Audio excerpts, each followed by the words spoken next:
Shalom semuanya, kembali lagi bersama Saudara Simanjuntak di pelajaran agama Kristen. Mari kita puji Tuhan dari lagu berikut ini. Kasih-Mu tiada bertepi, hati-Mu tak terselami. Betapa baiknya Engkau, ku bersyukur padamu. Perkenanan-Mu ya Tuhan nyata di dalam hidupku. Sungguh Kau yang termulia, jiwaku pun menyembah. Ku angkat hatiku, tinggikan nama-Mu, karena Yesus Kau anugerah terbesar. Ku naikkan syukurku untuk kemurahan-Mu.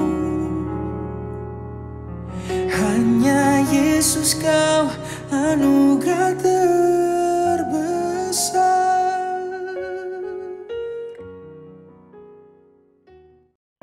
Ya Tuhan, kami bersyukur atas penyertaan-Mu.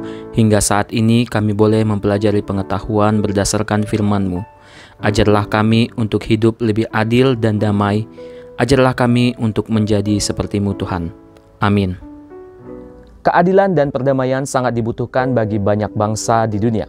Selain untuk membentuk suatu tatanan dunia yang harmonis, UNESCO telah mewajibkan pada banyak negara anggota PBB untuk melakukan perdamaian bagi lembaga pendidikan. Oleh karena itu, budaya damai ini harus diwujudkan melalui lembaga pendidikan, tidak terkecuali juga pendidikan di dalam keluarga.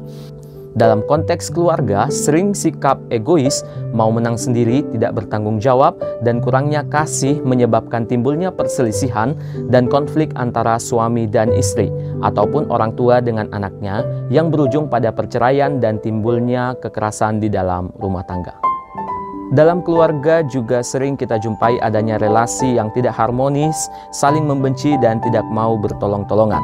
Dalam bahasa Yunani, istilah yang dipakai untuk keadilan adalah dikaiosune.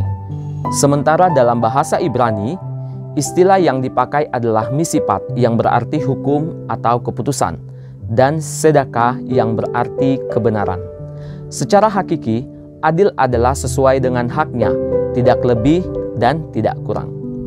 Keadilan harus dihubungkan dengan kemanusiaan, yakni wajib memenuhi kepentingan sendiri sekaligus kepentingan orang lain sebagai sesama. Keadilan sesungguhnya mempunyai perspektif yang mengatur dan menertibkan kehidupan seseorang. Dalam keadilan termaktub kewajiban untuk peduli bagi kepentingan pihak lain secara individual atau kolektif, agar komunitas menjadi damai. Sikap atau tindakan yang dianggap adil adalah penyerahan diri secara total kepada Tuhan Allah. Dalam hal ini, keadilan selalu berimplikasi kepada beberapa prinsip, yakni kesejahteraan, kecukupan, kesetaraan, personalitas, dan persaudaraan. Apakah kita sudah menjadi pembawa damai, sahabat bagi dunia, memiliki sikap kehidupan sebagai orang Kristen yang identik dengan kasih dan damai? Tentu, seharusnya demikian. Kehidupan kita sebagai orang Kristen, sebelum kita berdamai dengan keluarga dan lingkungan, seharusnya lebih dahulu kita harus berdamai kepada Tuhan dan kehendak-Nya. Inilah dasar utama kehidupan Kristiani. Usahakan dan upayakanlah pola hidup Anda adil dan damai dengan meneladani keadilan dan perdamaian Tuhan. Bagaimana caranya? Dengan cara membuat pola hidup berkomunikasi dengan Tuhan setiap hari melalui pembacaan firman dan doa. Kehidupan Kristus dalam kelahiran dan kematian dan kebangkitannya adalah cara Allah yang merendahkan diri dan menjadi manusia yang berdosa. Kristus adalah Allah Sang Kasih yang mendamaikan kita dengan Allah, serta menjadi contoh perdamaian antara kita dan sesama, bahkan dengan lingkungan kita sendiri. Salah satu contoh tentang perdamaian yang dilakukan oleh Tuhan Yesus Kristus adalah percakapan Tuhan Yesus dengan seorang perempuan Samaria di sumur Yakub. Mari kita saksikan video berikut ini.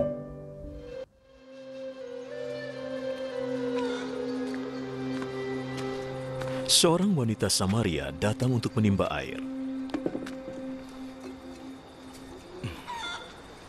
Tolong berikan aku minum. Murid-muridnya pergi ke kota untuk membeli makanan.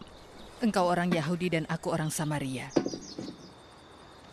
Mengapa engkau meminta minum dariku? Orang Yahudi tidak akan menggunakan cangkir dan mangkuk yang digunakan orang Samaria. Jika kamu tahu siapa aku, justru kamulah yang minta minum padaku. Dan aku akan memberimu air kehidupan. Kau tidak punya timba dan sumur ini dalam sekali. Dari mana engkau akan mendapatkan air kehidupan? Leluhur kami, Yakublah yang memberi kami sumur ini. Dia dan anak-anaknya serta ternaknya semua minum dari sini. Engkau tidak mengaku lebih besar dari Yakub, kan? Orang yang minum air ini akan merasa haus lagi. Tapi mereka yang minum air yang kuberikan tidak akan haus lagi. Air yang akan kuberikan itu akan jadi mata air yang akan terus memancar dalam dirinya dan memberikan kehidupan kekal. Tuhan, berikan aku air itu, supaya aku tidak merasa haus lagi dan tidak perlu datang ke sini lagi untuk mengambil air. Panggil suamimu dan kembali lagi. Aku tidak punya suami. Kau berkata benar tidak punya suami. Kamu sudah menikah 5 kali, tapi laki-laki yang hidup bersamamu sekarang bukanlah suamimu. Kamu telah berkata jujur. Sekarang aku tahu engkau seorang nabi. Nenek moyang Samaria menyembah Allah di bukit ini. Tetapi bangsa Yahudi berkata hanya Yerusalemlah tempat menyembah Allah. Percayalah padaku. Akan datang masanya orang tidak lagi menyembah Allah di bukit ini, maupun di Yerusalem. Orang Samaria tidak tahu siapa yang kalian sembah. Tapi orang Yahudi tahu yang kami sembah sebab keselamatan datang dari orang Yahudi. Tetapi waktunya akan datang. Dan sekarang sudah datang. Bahwa dengan kuasa dari Roh Allah, orang-orang akan menyembah Bapa sebagaimana adanya. Mempersembahkan pujian sejati yang diinginkannya. Allah itu Roh. Dan hanya dengan kuasa dari Roh Allah, orang-orang akan menyembah Allah sebagaimana adanya. Aku tahu Mesias akan datang. Dan saat dia datang, akan memberitahu kita segalanya. Akulah dia yang sedang bicara denganmu. Di kisah tersebut kita menemukan bagaimana Tuhan Yesus sebagai seorang Yahudi sedang menjadi jembatan pendamai dengan orang Samaria, di mana sebelumnya kedua bangsa ini bermusuhan dan tidak berkomunikasi satu dengan yang lainnya.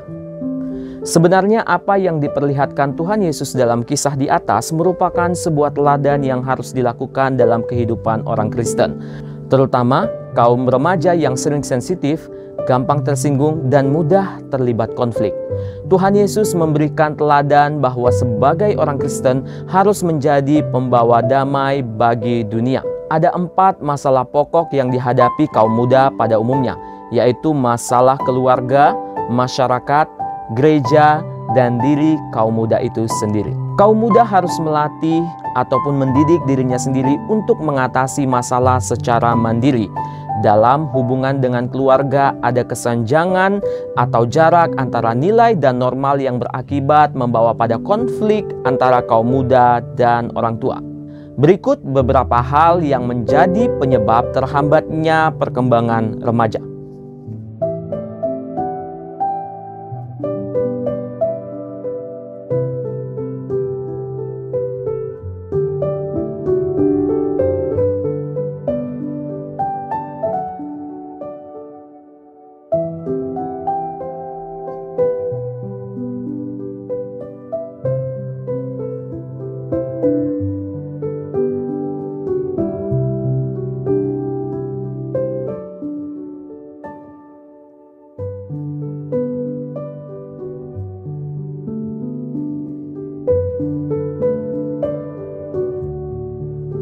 Keluarga Kristen perlu meneladani sikap Tuhan Yesus Kristus dalam Sang Raja Adil, Sang Raja Damai yang telah memberikan dirinya bagi kita. Kaum muda perlu berperan dalam keluarganya secara aktif untuk mengupayakan adanya keadilan, sehingga tercipta suasana damai di dalam keluarga. Pada gilirannya, remaja Kristen perlu menjadi berkat bagi lingkungannya karena keadilan dan perdamaian yang dihadirkannya. Allah berfirman, "Sedapat-dapatnya kalau hal itu bergantung padamu, hiduplah dalam perdamaian dengan semua orang." Roma pasal 12 ayat 18. Demikianlah pelajaran kita hari ini. Sampai jumpa di materi selanjutnya. Shalom, Tuhan Yesus memberkati. Ya Allah Roh Kudus, bimbinglah dan kuatkanlah kami anak-anak-Mu, ajarkanlah apa yang harus kami lakukan. Kami berjanji untuk menyerahkan seluruh diri kami dan hidup kami kepadamu, dan kami akan membiarkan Engkau membaharui kami terus-menerus, agar setiap hari hidup kami semakin mencerminkan kasih dan kuasa Allah di dalam diri kami. Dalam nama Bapa, Anak, dan Roh Kudus. Amin.